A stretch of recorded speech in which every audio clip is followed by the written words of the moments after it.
Assalamualaikum warahmatullahi wabarakatuh.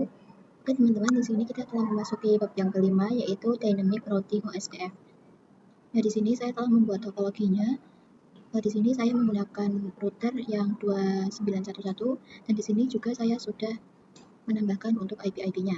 Oke, di sini sekarang kita akan mengkonfigurasikan pada router 1 terlebih dahulu. Pertama, di sini kita akan mengkonfigurasikan yang mengarah ke PC 1 dulu. Kemudian kita akan masukkan IP address dan subnet masknya. Untuk IP address-nya itu berarti pakai yang 1.1. Nah, pertama di sini kita akan masuk ke interface gig 0/0. Untuk IP-nya kita tambahkan yaitu 192.168.1.1. Kemudian subnet masknya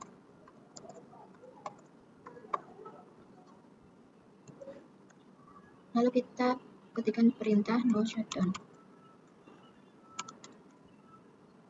Kemudian kita bisa exit, lalu kita masuk ke interface yang mengarah ke router 2. Di sini kita bisa lihat yang mengarah ke router 2 itu gig 0/1.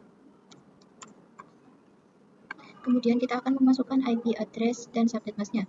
Untuk IP address yang mengarah ke router 2 itu kita pakai yang 10.1. Kita ketikkan perintah no shutdown.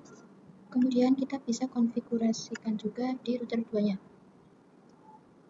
Di sini kita bisa masuk dulu ke interface yang mengarah ke router 1, yaitu kita masuk ke interface gig 0/0. Lalu untuk IP address-nya itu kita pakai yang 10.2. Kemudian kita ketikkan perintah no shutdown. Oke, kemudian di sini kita bisa exit. Lalu kita bisa masuk ke interface yang mengarah ke PC 2, yaitu interface gig 0/1. Lalu di sini kita masukkan juga untuk IP address-nya, yaitu kita pakai yang 2.1 dan masukkan juga subnet masknya. Kemudian kita ketikkan no shutdown. Nah, jika sudah dikonfigurasikan, kita akan memasukkan IP-nya di PC 1 dan PC 2. Kita buka dulu yang PC 1. Kita bisa masukkan IP yang ini ya teman-teman, yaitu yang 1.2. Untuk subnet masknya itu 255.0, lalu untuk default gateway-nya di sini kita masukkan 192.168.1.1. Nah, kemudian kita masuk ke PC 2. Kita masukkan IP yang 2.2. Lalu untuk default gateway-nya kita pakai 192.168.2.1. Kemudian kita akan mengkonfigurasi untuk dynamic routing OSPF-nya. Nah, kita bisa buka router 1 dulu. Di sini kita bisa exit. Kemudian kita ketikkan router OSPF spasi tanda tanya. Nah, di sini kan ada proses ID ya teman-teman. Jadi kalau di dynamic routing itu pakai proses ID-nya bebas. Angkanya itu tidak harus sama, tidak seperti yang di EIGRP yang angkanya harus sama. Misal di sini kita ketikkan 1, lalu kita masukkan untuk networknya, yaitu kita pakai yang 10.10.10.0.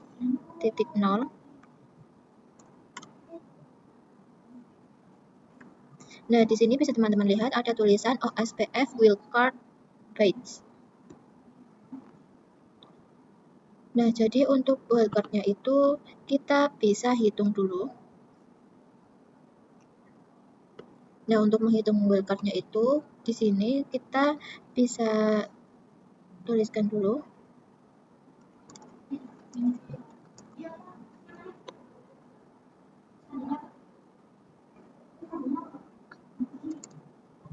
Kemudian kita bisa kurangi dengan prefixnya. Di sini kita pakai yang /24. Jadi kita bisa tuliskan 255.255.255.0. Nah, jadi 255 dikurangi 255 itu kan 0.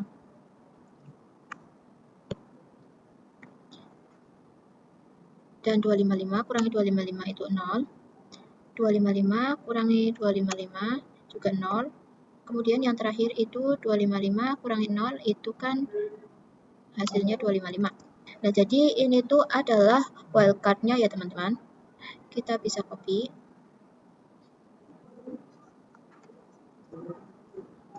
Kemudian kita masuk lagi ke router 1. Lalu di sini kita bisa paste. Nah, di sini tuh ada range-nya ya teman-teman.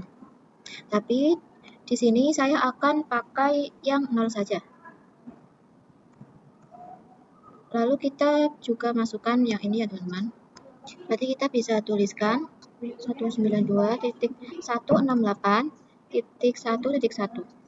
Maaf teman-teman, di sini titik 0 untuk areanya sama yaitu 0, kemudian enter. Lalu kita konfigurasikan juga di router 2-nya. Nah, di sini kita bisa exit. Kemudian kita bisa ketikkan router OSPF spasi tanda tanya. Kemudian kita pakai yang satu saja. Lalu kita masukkan networknya, yaitu pakai yang 10.10.10.0. Lalu untuk wildcard-nya kita bisa paste yang tadi. Kemudian di sini untuk areanya itu 0. Kemudian kita masukkan untuk network yang 192.168.2.0. Oke teman-teman, di sini kita bisa cek dengan do show IP OSPF network.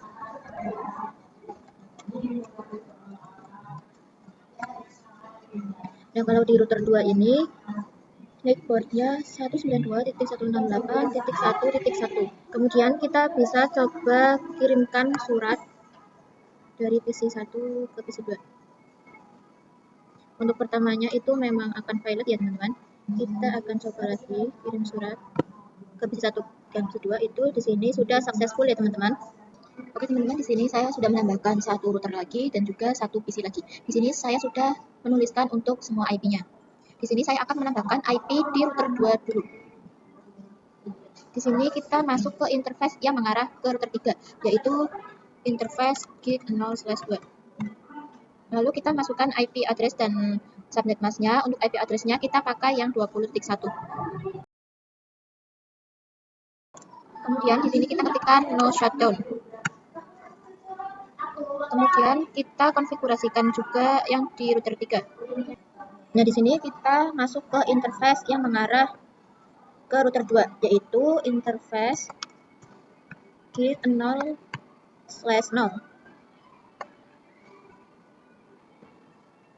Kemudian kita masukkan juga untuk IP address-nya dan subnet mask-nya. Untuk IP address-nya itu kita menggunakan yang 20.2. Nah, di sini sudah nyala ya teman-teman. Kita bisa exit dulu. Kemudian kita masuk ke interface yang mengarah ke PC 3, yaitu yang interface gig 0/1. Kemudian kita masukkan IP address-nya dan juga subnet mask-nya, yaitu menggunakan yang 3.1. Kita nyalakan dengan perintah no shutdown. Nah, di sini sudah nyala semua. Kemudian kita akan masukkan IP address di PC 3-nya.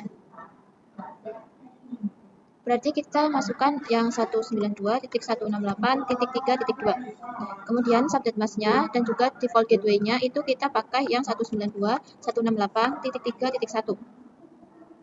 Selanjutnya kita akan konfigurasikan OSPF-nya di router 2 dulu. Kita bisa exit. Kemudian kita bisa ketikkan router OSPF. Saya pakai yang 1.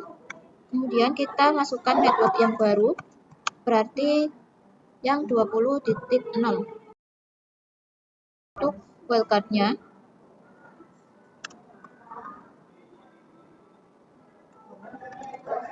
masukkan juga untuk wildcard-nya.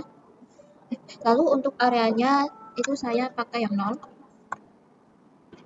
Kemudian di sini kita konfigurasikan juga yang di router 3.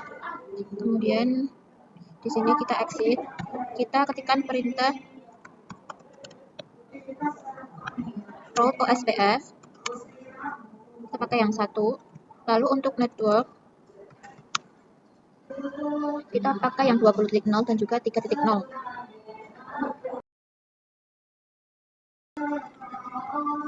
Lalu kita masukkan networknya yang 192.168.3.0.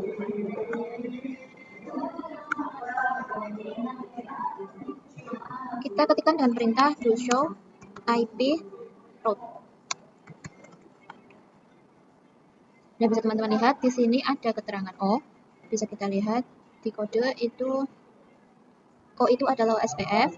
Nah, di sini untuk OSPF-nya itu sudah masuk yang 1.0 dan juga yang 2.0. Berarti yang router 1 dan router 2. Kemudian kita cek juga yang di router 2. Nah, di sini untuk OSPF-nya itu sudah ada yang 3.0. Nah, kemudian di sini kita akan coba kirimkan surat dari PC 2 ke PC 3. Untuk pertama itu akan valid ya teman-teman, kita ulangi lagi dari PC 2 ke PC 3. Nah, di sini hasilnya itu sudah successful. Lalu kita coba juga dari PC 1 ke PC 3. Nah, di sini juga sudah sukses ya teman-teman. Teman-teman, di sini saya sudah menambahkan 1 switch dan juga 2 PC. Nah, di sini saya sudah menambahkan untuk IP-nya ya teman-teman. Nah, di sini untuk PC 4 itu VLAN 10 dan untuk PC 5 itu VLAN 20. Oke, di sini saya akan menerangkan terlebih dahulu untuk si switch-nya. Pertama, kita masukkan dulu interface yang mengarah ke router 3, yaitu interface FA0/1.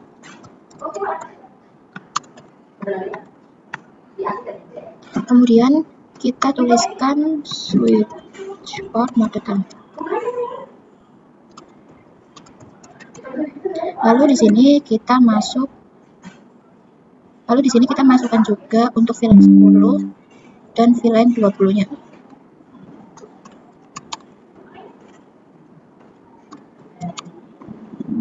Nah, kemudian di sini saya akan memasukkan interface FA0/2 dan FA0/3 ke dalam VLAN-nya. Nah, di sini kita masuk dulu ke interface yang FA0/2, yaitu yang mengarah ke PC 4. Kemudian kita lakukan switch port mode access. Lalu di sini kita ketikkan juga switch port access VLAN 10. Lalu di sini kita bisa exit dan kita masuk ke interface yang mengarah ke PC 5, yaitu FA0/3. Lalu di sini kita bisa ketikkan lagi switch port mode access. Kemudian switch port access VLAN kita ganti jadi 20. Lalu kita exit. Nah, lalu di sini kita bisa lihat VLAN-nya dengan perintah do show VLAN brief. Nah, bisa teman-teman lihat di sini untuk VLAN 10 dan VLAN 20 itu sudah ada dan statusnya itu aktif ya teman-teman, dan sudah ada portnya juga. Nah, selanjutnya di sini kita akan mengkonfigurasi interface yang mengarah ke switch, yaitu gig 0/2 dengan IP 30.1. Di sini kita buka router 3-nya. Lalu di sini kita bisa masuk ke interface gig 0/2. Kemudian kita masukkan IP address-nya, berarti yang 30.1, dan masukkan juga untuk subnet mask-nya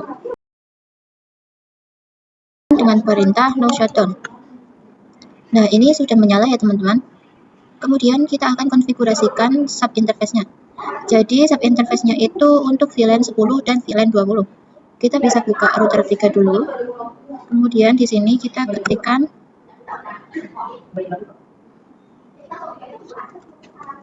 interface gig 0/2.10 dulu, yaitu untuk yang VLAN 10-nya. Lalu kita ketikkan encapsulation.1q10. Kemudian kita masukkan IP address dan subnet masknya. Untuk IP address-nya itu berarti kita pakai yang IP dari PC 4, juga untuk VLAN 20-nya. Kemudian kita ketikkan juga encapsulation.1q. Di sini kita ganti 20. Lalu untuk IP address-nya kita pakai yang IP PC5, berarti 5.1. Masukkan juga untuk subnet masknya. Kemudian kita bisa exit. Lalu kita bisa masukkan IP di PC4 dan PC5. Untuk PC4 pakai yang 4.2 dan PC5 itu yang 5.2.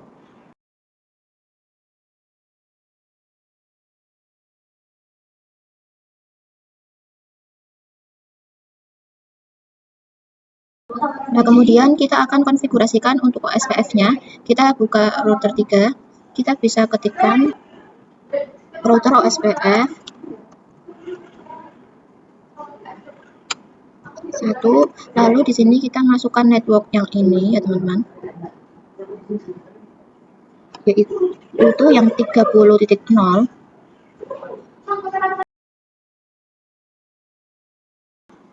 Lalu masukkan wildcard-nya.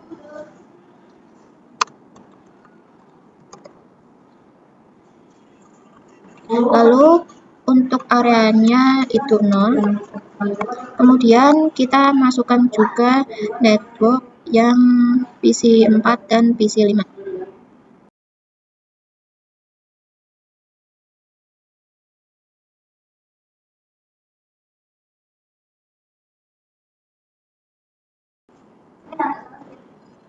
Kemudian kita cek di router 2. Kita bisa ketikkan to show IP route.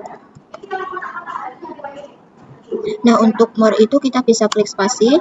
Nah, bisa teman-teman lihat yang 4.0 dan 5.0 itu sudah ada ya. Kemudian kita bisa cek juga di router 1 spasi. Nah, di sini untuk yang 4.0 dan 5.0 juga sudah ada. Oke teman-teman, di sini saya akan coba cek kirim surat dari PC1 ke PC4. Nah, di sini sudah successful ya teman-teman. Kemudian di sini saya akan kirim surat dari PC1 ke PC5. Nah, di sini juga sudah successful. Lalu di sini saya akan kirimkan paket dari PC2 ke PC4. Oke, di sini juga sudah successful. Kemudian dari PC2 ke PC5. Nah, di sini juga sudah successful ya teman-teman. Nah, yang terakhir saya akan kirimkan surat dari PC3 ke PC4. Oke, di sini sudah successful ya teman-teman. Nah, selanjutnya saya akan konfigurasi OSPF multi area. Nah, sebelumnya saya akan tambahkan area dulu. Oke teman-teman, di sini saya sudah menambahkan area. Nah, selanjutnya saya akan buka router satunya. Selanjutnya kita ketik do show run. Nah, di sini kita bisa klik spasi saja. Nah, teman-teman bisa lihat yang network 10.0 dan network 1.0 itu kan berada di area 0. Nah, ini benar ya teman-teman. Mereka berada di area 0. Selanjutnya di sini kita buka di router 2-nya. Nah, di sini untuk network yang 2.0 dan 1.0